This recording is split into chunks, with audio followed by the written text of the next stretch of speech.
I will tell you, one of my favorite guests on the positive aging discussions is Pam Ostrowski. And she's the author of the book, It's Not That Simple. But every time I have her on, I learn something new, a new technique on a new way of looking at the how we can care for our loved ones and especially, communicate and think differently. And so I'm really charged up to have Pam back on today. And the topic that we're using as our platform today is how can we make uh, people who are caring with for individuals with dementia, how can we make their lives easier? So, Pam, if you want to jump on stage here with me, there you are. And Here I am. Hi, everyone. now I've had you on several times. In fact, you may be the most frequent guest on the positive aging discussion because I think, Steve, I love you. yeah, we've done it three or four times here. But for those that may have never met you before, let's get to know you a little bit better. Tell us a little bit about your background and what led to you having such a passion in this area.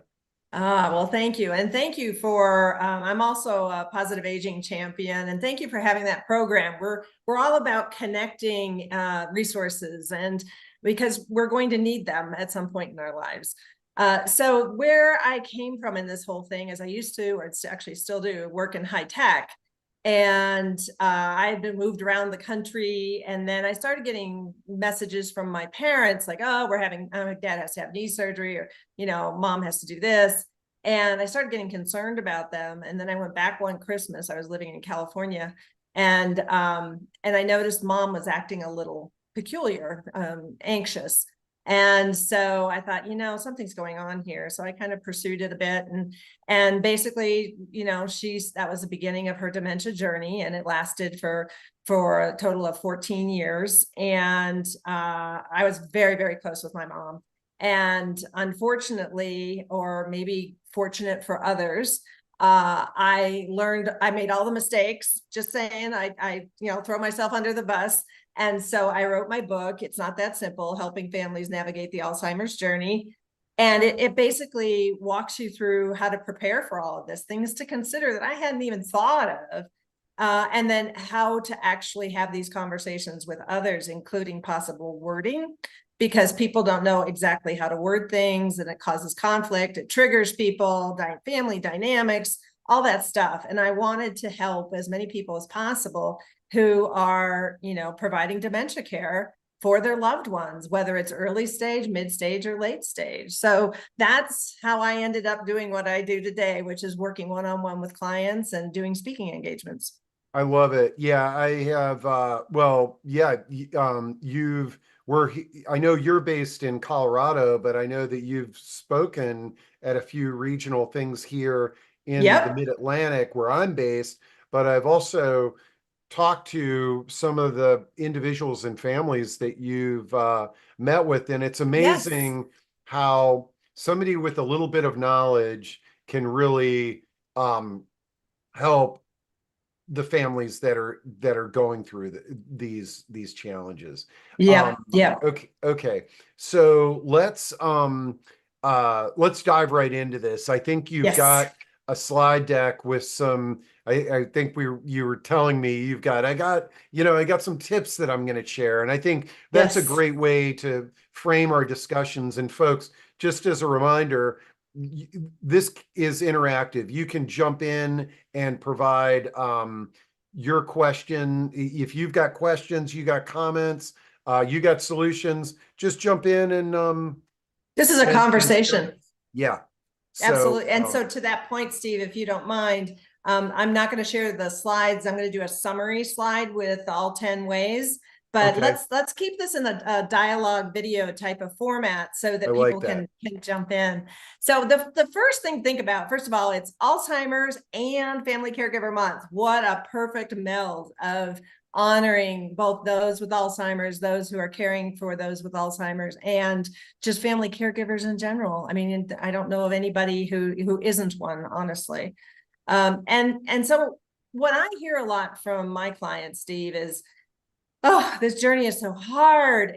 And so part of what I do in coaching is I ask them, okay, let's talk about that. That's an interesting statement. What makes it hard? Like, why is it difficult for you? And they usually come back with one of three answers. The first one is, I have no idea what just happened. I'm scared of the unknown. I don't know what the future for my loved one looks like, because dementia is a unique journey for everyone. My mom's journey is going to be different than your mom's journey. And so it's total uncertainty. You are thrown into this vat of uncertainty. And then not only are you uncertain about them, but what does this mean for you? As their loved one, as a family member, as a son, a daughter, a spouse, a partner.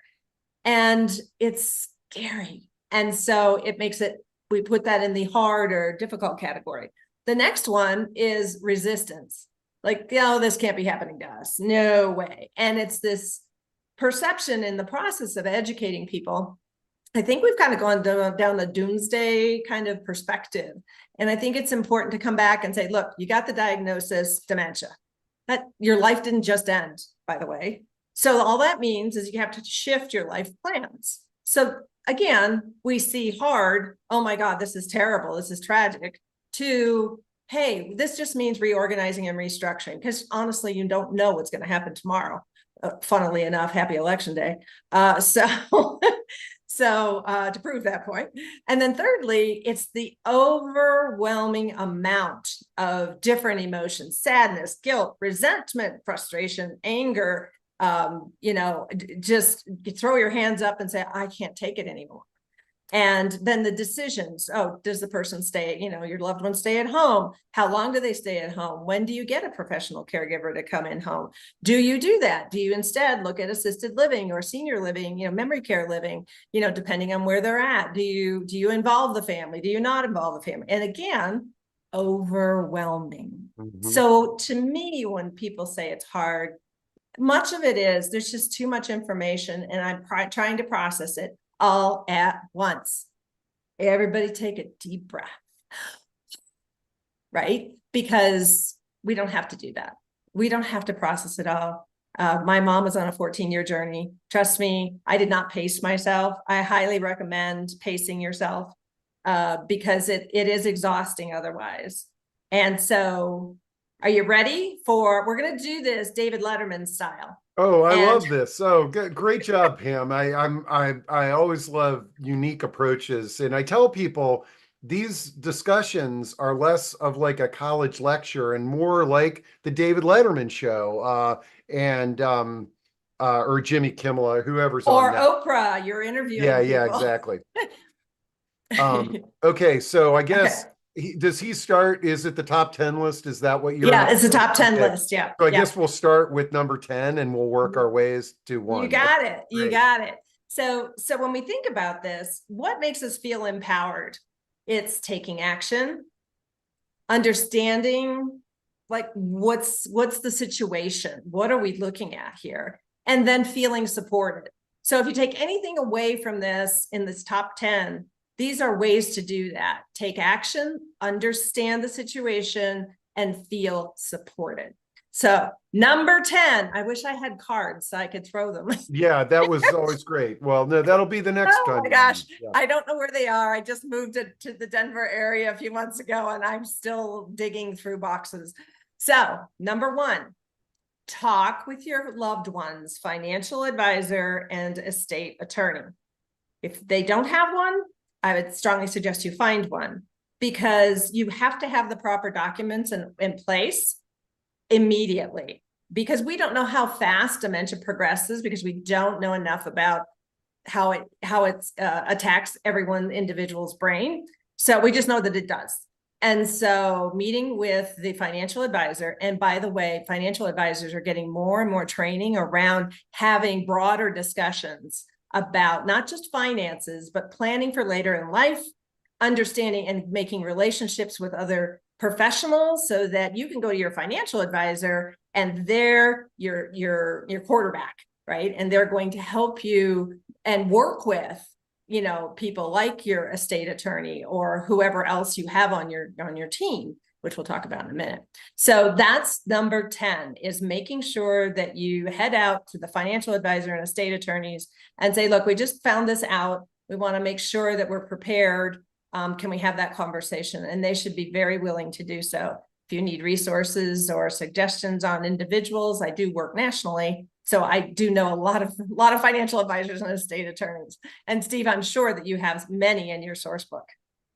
Yeah, no, there are quite a few. And well, I don't want to derail our discussion, but I Sure. also, you know, want to make sure that at some point we talk about the many calls that I get of mom or dad or my aunt or uncle have been diagnosed with dementia, but they don't have any money. Like they don't have the financial advisor. They don't have any of that stuff there. I just want to stick a pin in that as Yeah, well. no, I think we can go ahead and hop down that rabbit hole if you're Yeah. interested, because you know, we look at how expensive, in case anybody's interested, how expensive assisted living being that, you know, your loved one can come and go as they please. Whereas memory care, if the person's a wanderer, that is, you know, a lockdown situation, but there's a lot more care, a lot more specifically trained people in dementia. So you're going to pay more. Assisted living is running, depending on where you are in the country, somewhere between $5,000 and $7,000 per month. And if you're thinking in-home care is cheaper, it depends. They now have minimum numbers of hours, blocks of hours. And for someone, if you were going to have a companion, which is less skilled, someone who could just kind of watch over your loved one while you go have a life a little bit, because that's important, that you know, that will run $35 an hour. For someone who has to do more care, you know, hygiene care, showers, for your brushing your teeth, all that kind of thing, you know, then it gets up to $50 an hour, which ends up being about $150,000 to $200,000 a year if you had a 7x24 type of situation. So that's the reason I think you brought that up, Steve, is like this care is not inexpensive by any means. And so you still need to find a financial advisor and an estate attorney, even if, you know, you're not, even if you're not a homeowner, because the thought process is that no matter what you have, if you don't have representation and you haven't put the documents in place, the state will take everything and figure out what to do with it. So you basically lose complete control. And that's why talking with a professional, if nothing else, take a free hour consult with the financial advisor, take a free hour consult with the estate attorney, and find out where you're vulnerable and take care of those things first. So those are my thoughts. What were you thinking when you brought that Yeah, up? I mean, As far as a lot of times, like for example, I'll get a call or we'll have one of these discussions where, you know, I am now the only one taking care of my aunt or uncle and they don't have financial resources. It's usually, you know, Social Security, maybe a small pension, a little bit of savings, and you know, for that adult caregiver, they're looking at the world through how can I move this person to Shady Acres, and they don't have enough money for that. right. And And there's sorry, go ahead. oh, and that's where usually like I begin to have a conversation about the family and the support network, adult daycare during the day. You know, how can we sort of cobble together the support based on the budget that they have? Exactly. And that's what a financial advisor can really work through with you. And so, you know, there are state programs. There is a caregiving allotment that's also provided now. Thank you to our federal government for helping us out in this situation. And there are other tools out there for support that are free. Some of them are things like the Memory Cafe, where you can go for a couple of hours. Your loved one is is doing things, activities with his or her peers, you're with your peers as well, other people who are caring for these individuals, and you get a chance to get a break. So there are activity centers for those who need assistance of some sort, whether it's cognitive or task guidance, or whether it's physical mobility guidance. So there are things to do that don't cost money. Usually, if you're a homeowner, you can do a reverse mortgage. If you have a spouse, that person can stay in the home. And the other person, you can use the equity from the home to pay for those expenses. And so there's a lot that the laws on that have changed tremendously in the last 5 to 10 years, so that it's not that scary thing where people think, oh, I'm going to lose my home, or they're going to take my home. And that's not the way it works. Yeah. So, get educated on that as well. So there are many. Yeah. Yeah. And I like this as number 10, because I mean, what you're saying is you gotta, something you need to pay for things. You need people authorized to pay for things. So you got to figure out how much you've got and who is authorized. And Correct. you don't start with that. The rest of the 9 bullet points are going to be even more challenging, right? Yes, potentially. Yeah, for sure. It's all that one fits under of the top 3 that I mentioned, is what makes us feel better and feel empowered and feel things are less hard. That one falls under understanding the situation. The next way to understand the situation, number 9, is attend doctor's appointments. So the reason why this is really important, and if you have siblings, great, have a conversation. Don't assign people, because immediately you trigger, who are you to tell me what to do? But have a conversation and say, who would be best to go to the doctor's appointment with, mom or dad or both of them? And so the reason why is that as we get older, our brains are shrinking starting at about age 30. So all of us are having less memory capacity than we used to have. Sorry, it's true, and it's not dementia. And so as they age, they are going to struggle with certain, potentially struggle with certain particular, especially medical terminology and the way that doctors present information, right? But if you're present, the doctor tends to behave a little bit differently, because they're perhaps not as clinical, and you can ask questions that your loved one may not ask, because they don't know any better. And the other thing is we learn differently. So an audible learner, which I'm not, by the way, an audible learner would be fine with the doctor saying, and this is what happened with my father, Joe, you need to take each of these pills. You take it twice a day, and you do that for 2 weeks. And I thought, even I remembered that. And, but I asked the doctor, I said, could you please write that down for us? And he did, and he gave me the piece of paper. And then we get home, and it's probably a few days later. And I said, Dad, are you taking your medications twice a day for the next 2 weeks? And he's like, no, he said once a day for 2 weeks. And I said, no, he didn't. And I brought over the paper, and I said, see, twice a day for 2 weeks. Medication management, either underdosing or overdosing, ends up with your loved one being in the hospital. So attending doctor's appointments, taking good notes. Now they're using AI in some doctor's appointments to capture the information so the doctor can have a better conversation with their patient. So very important, though. Don't count on just AI to be there, but the notes will be better. Most likely. Oh no, and as you were talking about making doctor's appointments, the one of the innovative neurology practices that we've featured on some of our discussions is this company Sunday Health, and they do online, assessments and evaluations. And I actually took one, folks. I had a cognitive baseline assessment, and I was skeptical, because I was sort of like, no, this needs to be done in a doctor's office. But what I've discovered is I am paying more attention to what the doctor is saying. The doctor is paying more attention to me. My time spent with the health practitioners, which is much greater than if I went to an office. And even if you've got a loved one who's not necessarily tech savvy, I mean, it's kind of like driving them to a doctor's office. It's sort of like, hey, mom, I'm going to bring my laptop over and we're going to do an online appointment. So, folks, I like how you brought up the AI, the telehealth in this area.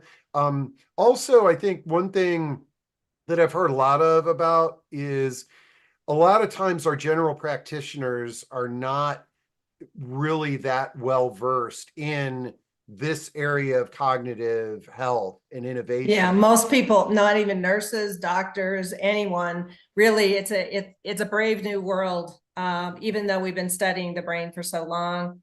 Yeah, it's not a specialty. You need to go to a neurologist, and even they won't help you with the next steps. They may give you a diagnosis based on an MRI or a PET scan, maybe a CT scan. I'm always a fan of the MRI. But yes, the mini memory state exam can be administered by anyone who's been through the training. Like I was certified by the Alzheimer's Foundation of America. And so, or any care community, they will do an assessment for you of your loved one. Or you can do this. Brain HQ is another site that offers the tests, the assessment. So there's a lot of places out there. You don't have to physically go to the doctor's appointment. If you can, by the way, do this together. It was a great recommendation, Steve. Don't put the person in front of the computer and say, all right, take this test. Right, right. That's mean. Hey, So mom, just we're sit down and taking say, the okay, test you fill yours together. out and then I'll fill mine out and we'll do this Right. together, but I'm not giving you answers. No cheating. No.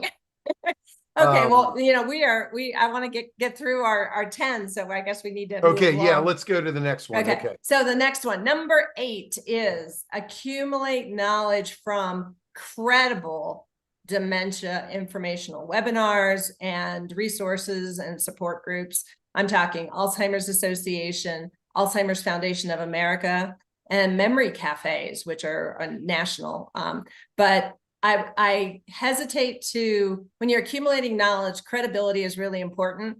And I see so many Facebook groups, oh, my mom did this, and then 10 people pile on, and I'm like, that is not the best way to handle that. That's so if you've lived the journey and I mean, I'm educated as a certified dementia practitioner, a certified senior advisor. I've invested in the training and the education. I've had hundreds of clients. It's really important for you to go to, and this is true of anything in life, the people who actually know what they're talking about, and not just random people who are on this journey, because their journeys are very unique and they could give you the wrong advice, and it may not help you at all. So really an important point. Hey, And yeah. Marcel, that's great. And Marcel says, it's got a tip. You can create a medication list on the health app on the iPhone and share it with your family. I was reviewing a list for my father who has Parkinson's, and after forcing him to show me all the medications, I realized he hadn't taken one medication in over 5 months. Oh, Marcel, Marcel. great tip. And scary, yeah, right?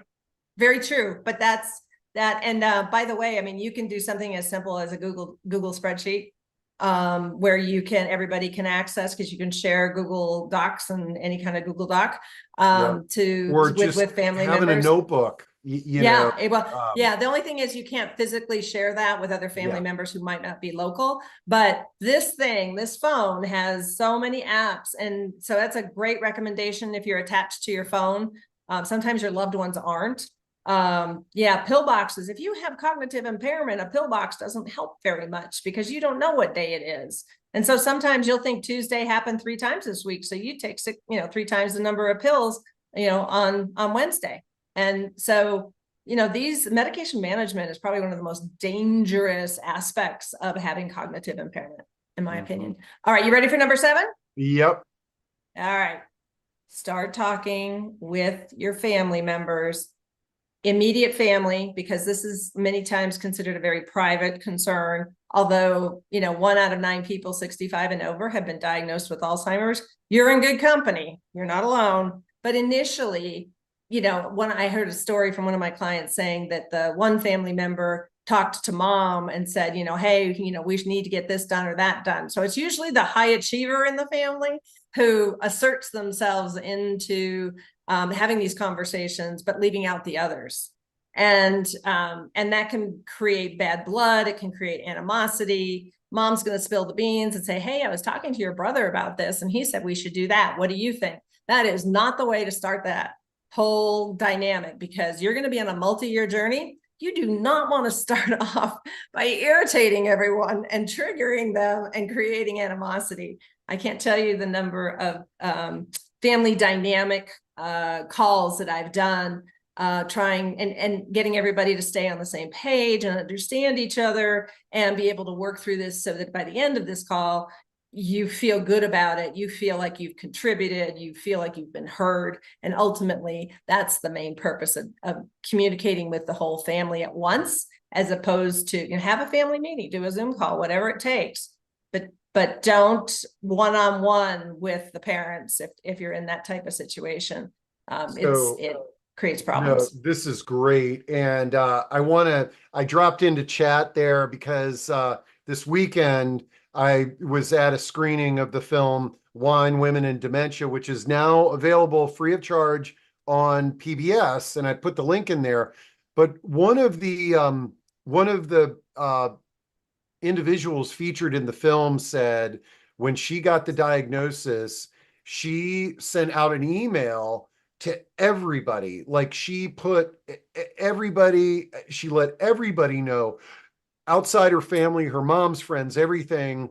She crafted this email, sent it out to everybody. And what she said was, the people that responded, the people that came and supported me, that volunteered, were the ones that I would have never have imagined. I didn't really know them that well, and but they stepped up. And then the ones that she thought were going to step up, there was crickets. And Yeah. I think that's a very important point that we got to let the world know. Yeah.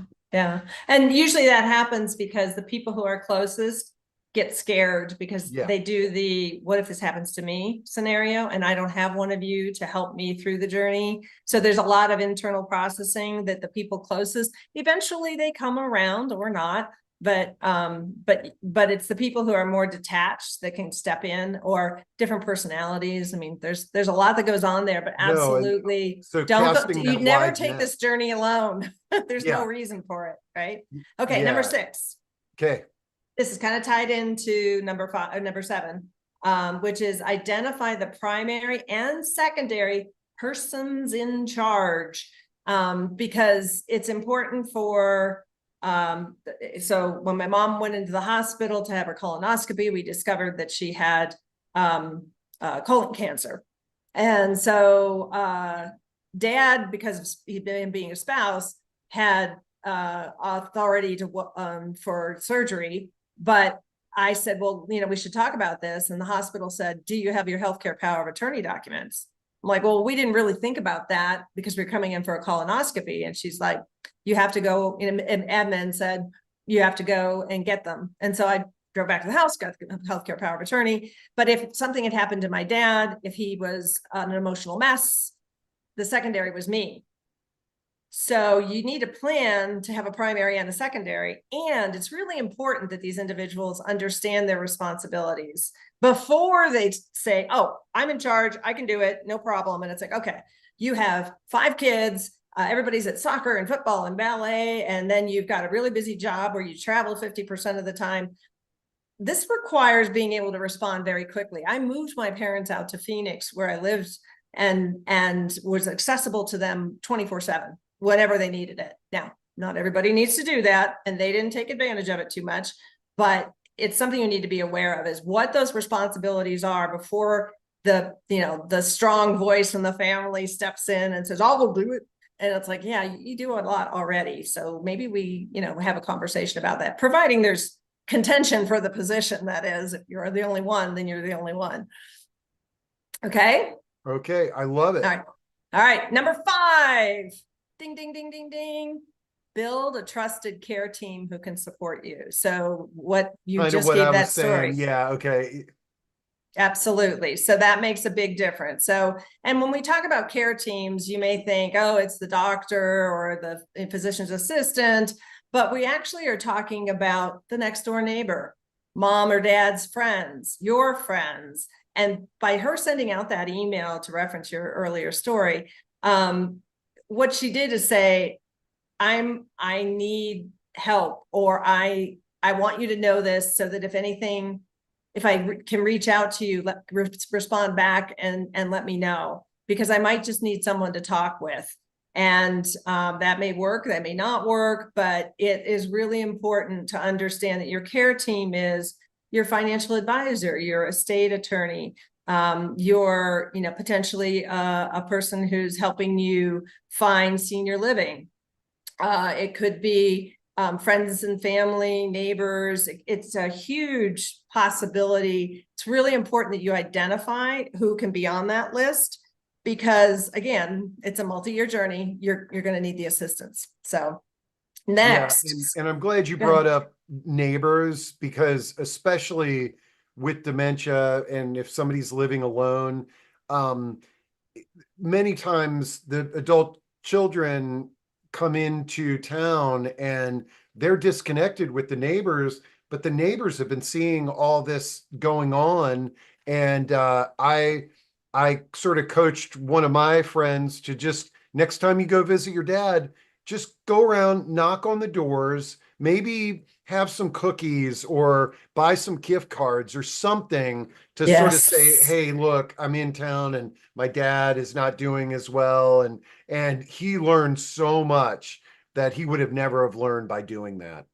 Yep, absolutely. So important. So I love that story, Steve. Thanks for sharing that. Because it's, I was thinking donuts, but cookies, a Yeah. gift card, something that says, hey, I just want to say thank you for being supportive. And yeah, very important. Those are the people who are going to see what's happening. By the way, you mentioned, people living alone. So the statistic right now, and I imagine this will grow, is that about 30%, it's probably 27, 28% of our population over the age of 60 lives alone. So almost, well, maybe we're exaggerating a bit here, but almost a third of the population, 60 and over, lives alone. So, I can't wait to see some of the presentations that are coming up, and that you've had guests before talk about solo aging. What are you going to do? So I know you've got the authors coming up, and I'm looking forward to watching that one. That's going Yeah, to be no, spectacular. no, it's huge. Okay, Okay. What number are we next, on? we're on 4. We're Oh getting boy, close, okay. guys. Yeah. So this is really important. Everybody puts it off to the last minute, is research your care options so you can implement professional support when the time comes. Here's, if you can think of no other reason, it's less expensive. By having a plan, knowing what your expenses are going to be, what the phased approach is. This is what I help my clients with, is building this, foreseeable future, what might happen, what are you going to do about it? What's plan A, what's plan B? Because it's that one of the things I mentioned was overwhelm and decision fatigue, and being able to sit down with somebody and say, okay, walk me through the possibilities, and then we'll talk about, what we can do to address each of those possibilities. And with professional support, so go, talk to your local, very important local, and sometimes they're called placement agents, but others are called community locators.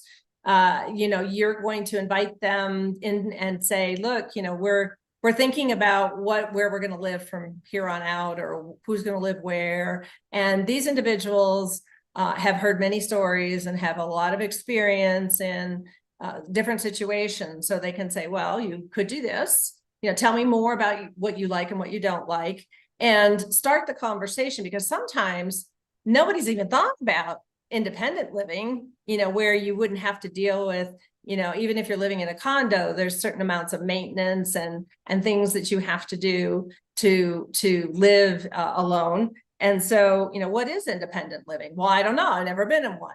Don't call it a nursing home. Nursing homes are 24/7 staffed nursing communities or environments. Okay, that's a nursing home. It has nothing to do with independent living, assisted living, or memory care. They're 4 separate individual entities.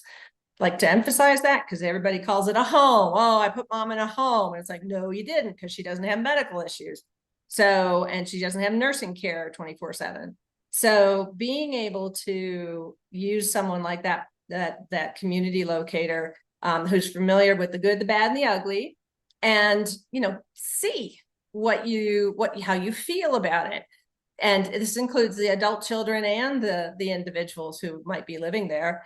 And, understand, okay, well, instead, let's interview some in-home care agencies to ask more about, well, what does in-home care look like? How much does it cost? What are the requirements, from a minimum amount of hours, per week or per day? And these are things that you do not want to be making this decision. Mom, was walking down the street at 2 a.m. because she didn't have locks on the doors, and she doesn't, she knew how to unlock them. And the police found her and brought her back. Okay, crisis time. And we never make good decisions in crisis mode, honestly. So this is your opportunity to evaluate your options in a calm state where you're actually able to use logic. And by the way, let's say you find a place that's nirvana, like this is the place. And they say, oh, we have a 1-year waiting list. Yeah. So a thing about a waiting list is if your name came out, you can pass. You can go wait to another year or another 6 months or whatever the waiting list is. But to not be on the waiting list and that be your preferred location, you have to do, oh, well, I guess we'll go to the second choice. Was the second choice really the best choice? No, the first one was. But because you didn't plan, you didn't end up in the place that you really wanted to. So, if a certain room is available, but it's $1,000 a month more, again, crisis mode decisions cost you more money. They are usually not the optimum choice if you had done the research in advance. So research your care options, folks. Steve, anything on that? No, this one thing that I hear a lot of in our discussions is mom told me never put me in one of those places. My mom said that. and this is one of the things that if you're out there and you've said something like that and your children have overheard you, no matter how much you were joking, when it gets down to dementia, I mean, we're talking about your safety and welfare. Like being alone in a home with dementia is not what any of us envision. And so sort of broadening that definition, there may be a time in our lives where it's going to be much safer for us to be in an environment that's not our own home. Right. Well, and it's not just safety, by the way, because when I talk with my clients, we have these kind of, well, how do we word this? How do we approach it? How much time do we spend on it? Conversations. And safety is not a win most of the time, because someone who has dementia probably may not understand what safety means. And they might say, I've lived in this house for 40 or 50 years. I'll be fine. You don't know what you're talking about. And that's the kind of attitude that we hear. And so instead to say, do you like the way your brain works today, Mom? Yes. Okay. So would you want to do something to keep it where it's at today? Well, yeah. Okay. So that means that we need to talk about ways to keep your brain stimulated, because sitting at home and watching TV is not it. That's not going to work. So what ideas do you have? Get them to participate. What ideas do you have for how we can get you more stimulation?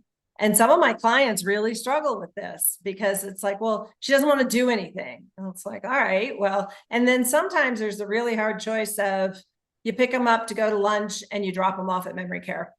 And that's not a drop and run, because you're going to go in with them, you're going to sit with them, you're going to take a tour with them, and then maybe sit and have dinner with them, or lunch, or whatever, a meal. Because sometimes you do have to look at the safety factor and the stimulation factor. And so that is the hardest situation, I will tell you, when you can't get buy-in. And by the way, sooner is smarter. Because the perception of anybody, I would say 60 and over, is nursing home, right? When I was 12 years old, I used to go to the nursing home and, keep some people company and bring my dog and just visit. And that's their perception of what an assisted living, independent living, and memory care are. So start with independent. I mean, these are like docked luxury cruise ships, to be honest with you. They've got music, they've got the baby grand piano, they've got fine dining, where you pick off of a menu, and the chefs are, have been trained in the best places, and it's beautiful. And so again, if you work with a local community locator, it's free. They'll take you on a tour and you can go check things out, and reduce your anxiety about having that conversation. It says, let's just go look. I want to see, what it looks like. And usually the people in this situation are potentially almost qualified. If you have a 75-year-old parent and, you were born when they were 20, you're 55, you qualify. So you could do it lightheartedly. These places will feed you for free. So go for a free lunch or free dinner. Some of them have what we call staycations, where you can stay for 3 days. You can check it out, no charge, and decide whether or not that's the kind of living you want. So, most people don't know about this. So again, talk to your, local community locator or placement agent, depending on where you are in the country and what you're called. But that's definitely something to think about. Sooner is smarter. Just remember that part. All right, you ready for number 3? Yeah. I can't believe we're at 3, but I'm looking at the clock. Yeah, we're at 3. Yeah. If you get frustrated with a conversation with your loved one, or if you get sad or upset, my dad used to get really angry. He'd get angry at everybody but my mom, but sometimes he'd get frustrated with her, like if she was trying to eat and she was having difficulty swallowing, he'd put a napkin around and tuck it into her shirt, and that embarrassed her. And so she would tear it off, and she was in a wheelchair because Alzheimer's took away her ability to walk. So she would push away and she'd get really angry with him. And because he was not showing her the dignity and respect that she deserved. These are all the complex dynamics that happen with this disease. It's not unusual, but here's the thing. I've told the caregivers, I said, if he starts overstepping, please ask him, tell him you need to speak with him for a moment, get him out of his chair, get him over to you, help him take a breath, get into a different environment and say, Joe, let's take a walk. I want to talk to you about a few things. And I don't care what you talk to him about, but take his mind off of, because he's getting into a frenzy. He's getting scared at watching what's happening with my mom. And you need to take the brain out of that and put it into a different state. And to do that, you need to physically remove yourself from that environment. So if you're having a conversation with your parent and they keep asking you the same question, raising your voice does not help the brain process things any better. It's not a hearing issue. It's not an intelligence issue. It is a memory issue. And we have to, especially as adult children, remind ourselves of that this isn't them being obstinate or stubborn. So, because you will never win an argument with someone with dementia, never. So that is a common theme on all of our dementia expert discussions. Is that is what creates all the tension? Is Mom, you can't do that, or having an argument, and it's a good reminder you can't have an argument with somebody with dementia. Let's see. Susan was asking the community locators, and Susan, like every part of the country is a little bit different, but I think what you're referring to, Pam, was the organizations that will help you for free, but they take a fee from from certain communities if your loved ones moved in. Yes. So they're called placement agents or referral. So the National Placement and Referral Association, NPRA, has certifications for these individuals. But the focus is primarily on because they work with people who are looking for communities. They get to know the community executive director and the director of nursing, and they spend a lot of time in those communities getting to know how they function, so that they're almost a real estate agent for a care community. So they're going to get paid based on if your loved one moves in and they stay for 30 days or more, they would get compensated for that particular person moving in as a resident. But it's the community that you're trying to make sure you get the right ones. And you going in by yourself, you're going to be dealing with a salesperson. They're going to show you only the good and have answers for everything. Whereas a community locator can go, all right, well, I know you like that property, but did you know X, Y, and Z about it? I've had some people go there and be residents, and here's some of the feedback. So, based on that, is that still your number one choice? They're going to have an intelligent conversation with you and almost act as a buffer between you and the salesperson at the community. And they're also going to tell you the good, the bad, and the ugly. So thanks for that, Steve, for putting the NPRA. And so, okay, so wait a minute, let me answer Susan's thing. A Place for Mom is not local. A Place for Mom, having used them, I get excited about this because they are the nemesis in a lot of ways, sorry, to the local people, because they will send you a list of 10, 20 communities. You go out on your own. And they may set up the appointment with the salesperson, and they're not going to tell you anything about, well, in the past 6 months, these things, that they've gotten accolades for this, they've had issues with that, but now they've resolved them. And here's how, how they function today. Organizationally, they've got a new executive director who won 5-star awards. The local community person will be the person who knows that. You will not ever hear that from A Place for Mom.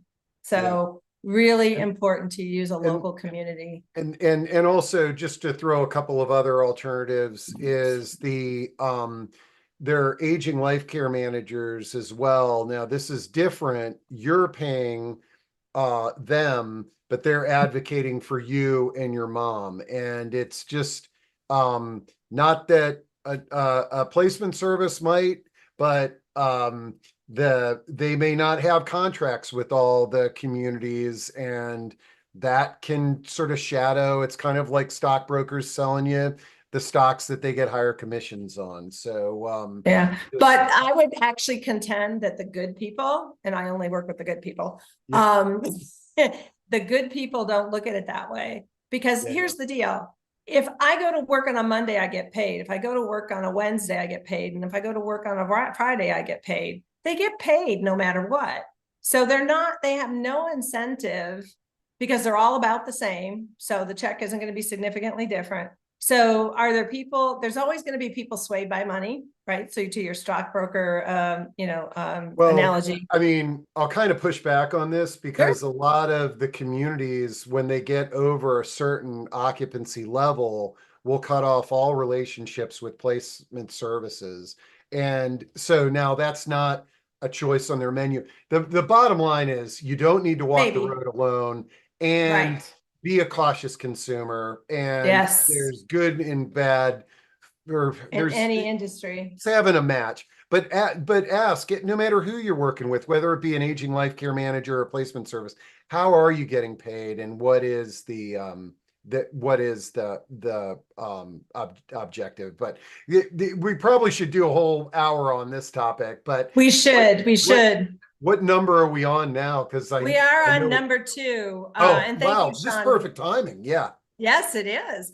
Well, and thank you, Sean, for weighing in on that. I know that there's someone on this call right now who's been placing people for free, and she does it because it's the right place. And I know several people like that. So if anybody is looking for a placement person who has that kind of integrity and standard, just reach out to me at pam@it'snotthatsimple.com. And I will make sure that I connect you. I don't have necessarily placement agents everywhere, but I do have them in I probably know over 100. So hopefully that would help, because I don't want you guys to have a bad experience. That's not the intent here. But I do know that I had a really bad experience by using a place for mom. So, all right, number two. All right, everybody pay attention, focus, let go of the need to control the situation. Do you want to be happy or do you want to be right? So in my book, I talk about this multiple times. Let it go. My dad could not follow this advice. I doubt if I did either, honestly. It's probably one of the biggest lessons that I learned is that trying to control the situation, trying to get mom to go to the doctor's appointment when she says she doesn't want to. It's like, okay, well, there's at least 3 ways to get someone to go to a doctor's appointment outside of their home. But now that we have other options, we don't necessarily have to go down that path. But the problem tends to be, and the reason why dementia caregiving can be so hard is look in the mirror. We make it hard. We want to hold on to who this person was. We resist, not deny, resist accepting the situation for what it is, and we can't move on. And so runs much deeper in the heart and the mind of each individual person who provides care or cares for someone with dementia. You have to let it go. High achievers, really hard to do this, but ask yourself the question, do I want to be happy? Do I want my loved one to be happy? Does it matter that she's wearing plaid and stripes today? She picked it out. She likes it. Do you want to be happy? Do you want them to be happy? Or do you want to be right? So that to me is a really powerful one. And then number 1 is get support. And you can call the Alzheimer's Association at 2 a.m, and there will be somebody there to help you through a situation. If you want ongoing support and be able to text and email and have Zoom call conversations and work through getting a path out of that fear, out of that overwhelm, out of that decision fatigue, then hire a dementia care coach. Hire somebody who's going to walk this journey, and that's what I am. Hire someone who can work with you and be accessible. It's really important. And who doesn't lock you into contracts and that type of thing. This is a long journey. You're going to need someone who's been on it and who can help you quickly react and respond and get the results that basically help you regain your quality of life and get the best care for your loved one. And that should be everybody's goal. So if you need a path forward, that's find a dementia care coach, or go on Steve's website with the Positive Aging website and look at the champions and the resources that are there to find one. But it's so important. So Steve, I'm ready to share my slides so we can quickly go through those because we have 3 minutes left. Is that okay? Oh, wow. Okay, cool. Yeah. Pull up your slides, and folks, you can hang on for a little bit longer if some questions or comments come on. Okay, cool. There we go. All right. So just a quick recap, right? So I'm just waiting for my computer to catch up to me. So number 10, find the financial advisor and estate attorney. Attend doctor's appointments. Accumulate knowledge by attending credible dementia informational webinars or support groups. I recommend Alzheimer's Association. They have tons of webinars and informal and informational activities. I am an Alzheimer's Association volunteer, so you would have access to me. Alzheimer's Foundation of America and Memory Cafe are the 3 that I find the most credible. Number 7 was start talking about the situation with immediate family members. And then when you're comfortable, spread that conversation out to neighbors and close friends because you will need that support. And more importantly, your loved one's going to need that support because you may not be around all the time and probably won't be around all the time. And by the way, that's okay. You don't need to be around all the time. This should not be something that is catastrophic to your own life. This is something that with this proper support, your loved one will have a good quality of life, and so will you. Number 6, identify who the primary and secondary persons in charge will be, and make sure that they understand those responsibilities prior to accepting that role. And by the way, be flexible about it. If they say, you know what, I've changed my mind, to be like, all right, I get it. Things are happening in your life, so we're going to move on and pick somebody else. Doesn't have to be a family member, by the way. You know, you could have, if you have a family lawyer that's been in your life forever, you know, they can be a primary as well, or a secondary. Number 5, build a trusted care team. So again, that goes out to the neighbors and the friends and more than just your medical team. Research care options. I think we've talked about that quite a bit. But it's so important to get professional support and to understand, have a strategy. Sooner is smarter. If you get frustrated, upset, I mean, these are things that are natural emotions that we are going to feel in different situations. Just go out and get some fresh air, change your environment, trigger your brain to get out of the situation it's in, which is usually escalation, into, okay, I don't have any control over this, which is number 2, let go and say, this is not that important. You know, do I want to be happy or do I want to be right? And then lastly, you do not have to take this journey alone. You want to work with professionals, people who can help you with their background, with their client experience, with their education, and provide you with a path forward, not just a bunch of commiseration on a Facebook group. So I think that that's really important. And if you want to know more about my journey and also how to have your own journey and what words to use, this is my table of contents to my book. As you can see, some of the topics that we've talked about are part of my book. You know, it's when's the right time to talk about changing living arrangements, care options. What if your care plans don't match? If you have parents who are both living or together, like mine were, where my dad was independent, my mom was memory care. Excuse me. You know, building your care team. What does that look like? How do you start? You know, the emotional roller coaster. Believe me, it is a thing. It is real. Communicating is so important, and learning how to use the right words to persuade your loved one to embrace the situation that they're in. Excuse me, visiting your loved one when they are in memory care, and then when the end is near. So this is my contact information. Steve, I think you already put that in the chat. Yeah. Excuse me, all of a sudden I got a tickle in my throat. But Pam at it'snotthatsimple.com. And then Alzheimer's Family Consulting is my website. So that is the one. It's Not That Simple is the one for the book. But I think on there, you said that you do a 30-minute consultation with folks that, yeah. So folks, I mean, if you're listening to this, either you're in the audience or you're listening to the recording, 30 minutes with Pam, as you can imagine, will make you feel better and potentially uncover some ideas or approaches that you can implement.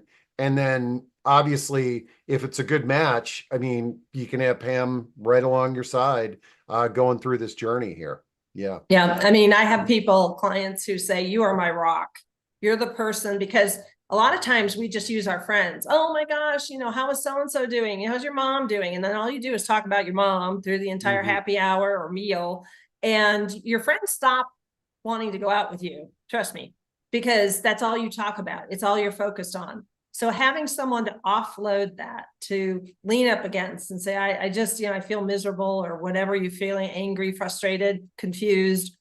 Having a professional to talk to about that is key to you having a healthier journey for you and for your loved one. And that ultimately is my goal or my purpose and passion.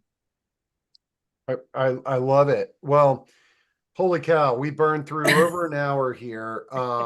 And this has been great. Once again,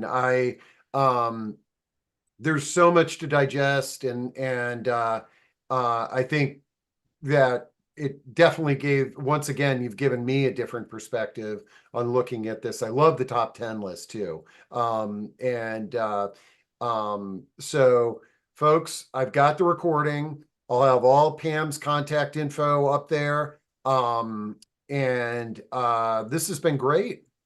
Thank you, Steve. And thank you again for all you do to help everyone be connected, because there's no reason to sit at home and mull over how miserable you are.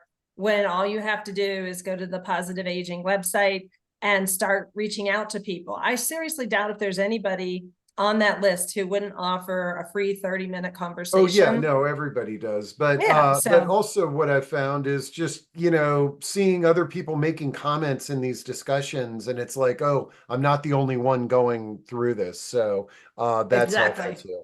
All right. Absolutely. Well, All right. all right, folks. Everybody have a great day. If you haven't already done it, get out there and vote, and hopefully we'll know the results tomorrow, but I have a funny feeling it's going to take a little bit longer. I think you're right. All right.